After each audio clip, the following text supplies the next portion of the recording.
નમસ્કાર મિત્રો, જે પણ મિત્રો ધોરણ 12 પાસ છે તેઓ માટે ખૂબ જ સારામાં સારી તક છે કે ભાઈ આધાર ઓપરેટર ઓકે એટલે કે આધાર કાર્ડ રિલેટેડ જે પણ કામ હોય છે, બાયોમેટ્રિક અપડેટ કરવાનો હોય છે, એન્ટ્રી કરવાની હોય છે, નવું આધાર કાર્ડ બનાવવાનું હોય છે, સુધારો કરવાનો હોય છે, તેના માટેની એક રિક્રુટમેન્ટ આવી છે. તો આ રિક્રુટમેન્ટ વીએમસી એટલે કે વડોદરા મ્યુનિસિપલ કોર્પોરેશનમાં આવેલી છે. તો એના વિશેની સંપૂર્ણ માહિતી જોઈશે. શરૂઆત કરતા પહેલા હજુ સુધી આપણે અમારી ચેનલ કેટી સોનવાને સબસ્ક્રાઇબ ન કરી હોય તો રેડ બટન પર ક્લિક કરી સબસ્ક્રાઇબ કરી લેશો. ત્યારબાદ બાજુમાં આવતો બેલ આઇકોન છે તેના પર ક્લિક કરી ઓલ નોટિફિકેશન ઓલ કરી દેશો એટલે જ્યારે પણ વિડિયો અપલોડ થાય તમને નોટિફિકેશન મળતી રહે. તો સૌપ્રથમ તમારે ગૂગલ ની અંદર સર્ચ કરવાનું રહેશે વીએમસી. શું કરશો? વીએમસી સર્ચ કરી એન્ટર આપશો માત્ર તો પેલી જે સાઇટ આવશે એટલે કે વડોદરા મ્યુનિસિપલ કોર્પોરેશન નામની જે સાઇટ છે તેના ઉપર ક્લિક કરવાનું છે. એટલે કે પેલી જે સાઇટ છે તેના ઉપર ક્લિક કરશો. એના પર ક્લિક કરવાની સાથે ઓફિશિયલી સાઇટ જે છે તે ઓપન થઈ જશે. ઓફિશિયલી સાઇટ ઓપન થઈ ગઈ છે. હવે જોવાનું રહેશે કે આપણે ક્યાંથી એપ્લાય કરી શકાય છે. આમાં અલગ અલગ ડિટેલ તમને આપવામાં આવેલી છે. પણ એપ્લાય કરવા માટે અહીં જોઈ શકાય છે સર્વિસ લખેલું છે, તેમાં નીચેની સાઈડ અલગ અલગ છે. પે ઓનલાઈન, ટેન્ડર છે, રિક્રુટમેન્ટ છે. ઓકે, તો આપણે એના ઉપર જવાનું રહેશે. રિક્રુટમેન્ટ લખેલું છે તેના ઉપર ક્લિક કરવાનું રહેશે.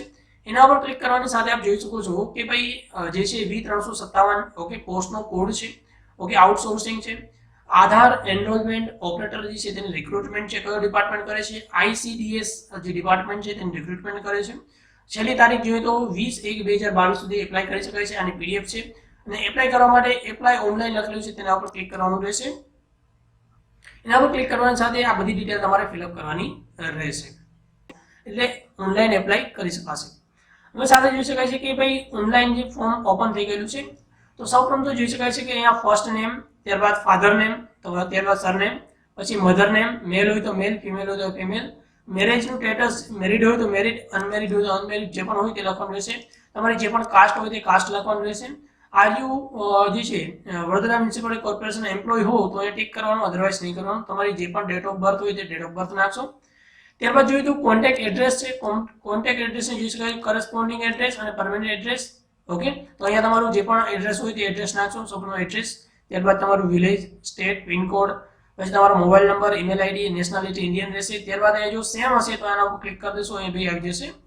ત્યારબાદ જોઈ શકાય છે કે if the person is disable okay તો તેનું પ્રૂફ ન હોય એટલે કે કંઈ પણ ખામી હોય, કંઈ પણ હાથ પગ કંઈ પણ નુકસાની હોય અથવા તો કંઈ પણ લાગેલું હોય અથવા કંઈ પણ એવી બીમારી છે ઓકે ડિસેબલ હોય, કંઈક હાથ પગ કંઈ પણ પ્રોપર ના કામ કરતું હોય તો તેનું જે પણ સર્ટિફિકેટ હોય તે અપલોડ કરવાનું રહેશે. ત્યારબાદ જોઈ શકાય છે કે ભાઈ 10th જે છે ઓકે તો એજ્યુકેશન ક્વોલિફિકેશનની અંદર 10th જે પણ સ્ટ્રીમની અંદર હોય, જે પણ બોર્ડ હોય, જે પણ સ્ટેટ હોય, ગ્રેડ હોય, ક્લાસ હોય અને પાસિંગ યર્સ છે તે નાખવાનું રહેશે. ત્યારબાદ જોઈ શકાય છે કે ભાઈ પ્રોફેશનલ એક્સપિરિયન્સ જે છે ઓકે ઓર્ગેનાઇઝેશન નેમ, કઈ ડેઝિગ્નેશન પર કઈ તારીખથી કઈ તારીખ સુધી હતા અને જે છે વર્ક ડિટેલ મેક્સિમમ 100 કેરેક્ટરની અંદર તમારે લખવાનું છે. ત્યારબાદ જોઈએ તો તમે કઈ કઈ લેંગ્વેજ જે છે તે રીડ કરી શકો છો, વાંચી શકો છો, બોલી શકો છો, લખી શકો છો, જે પણ હોય તે ટિક કરવાનું રહેશે. ત્યારબાદ જોઈએ તો upload passport size photograph okay તે સિલેક્ટ કરવાનું રહેશે. ત્યારબાદ આઈ ક્લિયર અને સબમિટ બટન જે છે તેના પર ક્લિક કરવાનું છે. તો અત્યારે હું ડેમો તરીકે કંઈ પણ એક નામને ડેમો તરીકે જ નાખું છું.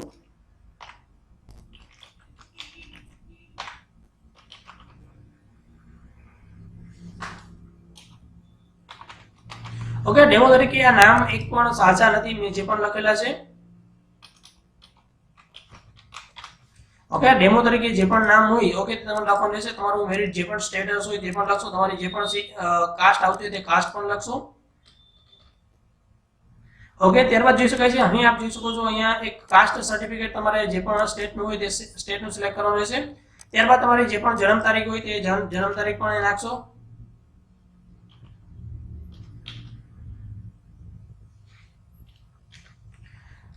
ઓકે, ત્યારબાદ તમારું અહીં એડ્રેસ જે પણ એડ્રેસ હોય ઓકે તો આખે કોઈ એડ્રેસ પણ અહીં ફિલઅપ કરશો. હું એમને લખું છું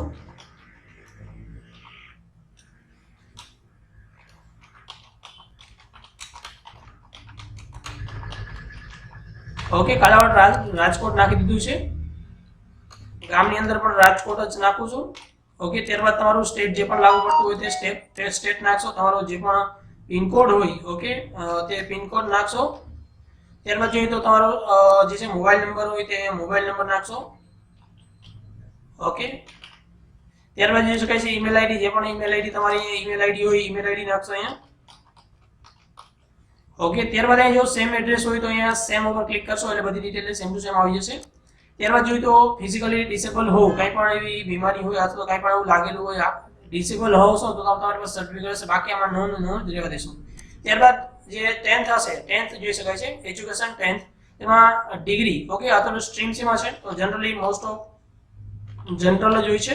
ત્યારબાદ જોઈ શકાય છે board, okay, GSEB, Gujarat secondary and high secondary education board, Gujarat secondary and high secondary education board.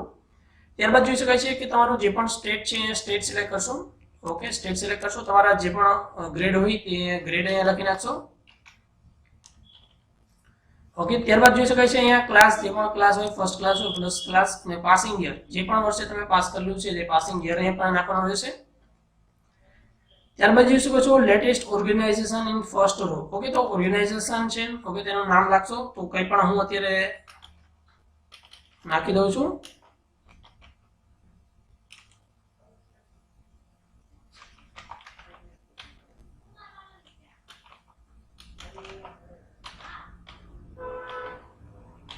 Okay, તો આ રીતે રેઝિગ્નેશન, ઓકે. ત્યારબાદ અહીંયા જે પણ તમને 2 વર્ષનો અનુભવ મિનિમમ હોવો જરૂરી છે, ઓકે, તો હું અહીંયા ડેટ નાખી દઉં છું 10/1, ઓકે, તો હું અહીંયા નાખી દઉં છું 10/1 અહીંયા 2018.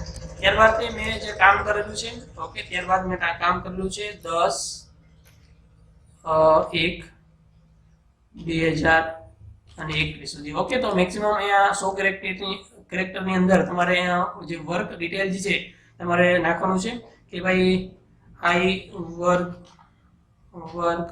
ઇન ધીસ ઓર્ગેનાઇઝેશન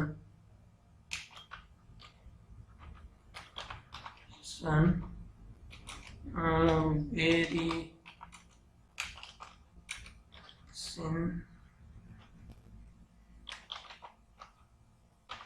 ઓકે, તો અહીંયા લખવાનું છે. ત્યારબાદ જોઈ શકાય કેલ્ક્યુલેટ વર્ક એક્સપિરિયન્સ, ઓકે, તો અહીંથી કેલ્ક્યુલેટ પણ થઈ ગયો, ઓકે. તો કેટલો વર્ષ એક્સપિરિયન્સ છે, તો 3 યરનો વર્કનો એક્સપિરિયન્સ છે, ઓકે.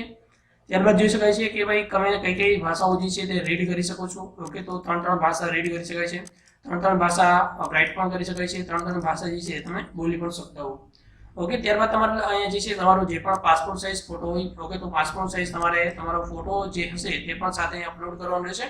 તો હું અત્યારે ડેમો તરીકે કોઈ પણ એક ફોટો અહીંયા અપલોડ કરી દઉં છું, ઓકે. ત્યારબાદ અહીંયા આ જે છે આના ઉપર ક્લિક કરી સબમિટ બટન જે છે તેના ઉપર ક્લિક કરવાનું છે. એના કશું લખ્યું છે I want to submit your application, click on button, okay, તેના ઉપર ક્લિક કરશો. સિલેક્ટ ધ આઈડેન્ટિટી પ્રૂફ, અહીંયા આઈડેન્ટિટી પ્રૂફ જે છે તમારે સિલેક્ટ કરવાનું છે,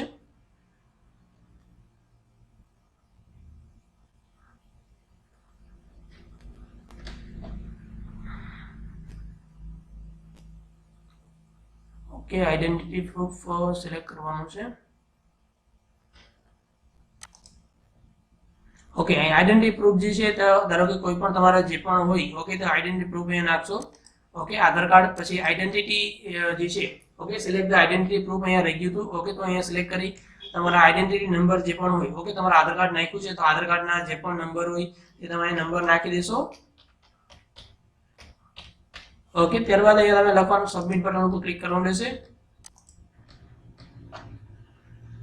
ઓકે. તો જે ફોટો છે તમારો 50 KB થી વધારે હોવો સાઇઝમાં હોવો જોઈએ નહીં, ઓકે. 50 KB થી વધારે સાઇઝ હશે, ઓકે, તો તમે ફોટોને અપલોડ કરી શકશો નહીં, ઓકે. તો જે પણ ફોટો હોય, ઓકે, તે ફોટાને સૌપ્રથમ શું કરવાનું કે ફોટાને સાઇઝ જે છે તે ઘટાડવાની રહેશે, ઓકે. તો હું અત્યારે આની ડેમો કોપી લઈ લઉં છું અહીંયા, ઓકે. આપણે આની સાઇઝ જે છે આપણે એને ઘટાડી નાખી છે અહીંયા પાછા આપણે રજિસ્ટ્રેશનમાં, ઓકે. તો આના ક્લિક કરશો. ત્યારબાદ રાઈટ ક્લિક કરવાની સાથે આપણે જોઈશું ઓપન વિથ, તમારે કરવાનું રહેશે પેઇન્ટ. પેઇન્ટમાં ઓપન કર્યા પછી અહીંયા લખેલું છે રીસાઇઝ, રીસાઇઝ પિક્સલ ઉપર ક્લિક કરશો, પિક્સલ ઉપર ક્લિક કરવાની સાથે અહીંયા અલગ અલગ તમે ઘટાડશો, ઓકે. તો મેં શો કરી અહીંયા આપી દઉં છું, ઓકે. હવે પાછા હું પ્રોપર્ટીમાં જઈશ, પાછો હું જોઈશ કેટલા કેબી છે, ઓકે. રેડી, સાઇઝ ઘટી ગઈ છે, તો પાછો હું અહીંયા બ્રાઉઝ ફાઇલ ઉપર કરીશ, ઓકે. તો પછી અહીં જોઈ શકાય છે લોગો કઈ સાઇઝ નાનો છે, આ લોગો છે, ઓકે. ત્યારબાદ અહીંયા ક્લિક જે છે તે કરશો અને સબમિટ બટન જે છે તેના ઉપર ક્લિક કરી ઓકે આપી દેશો,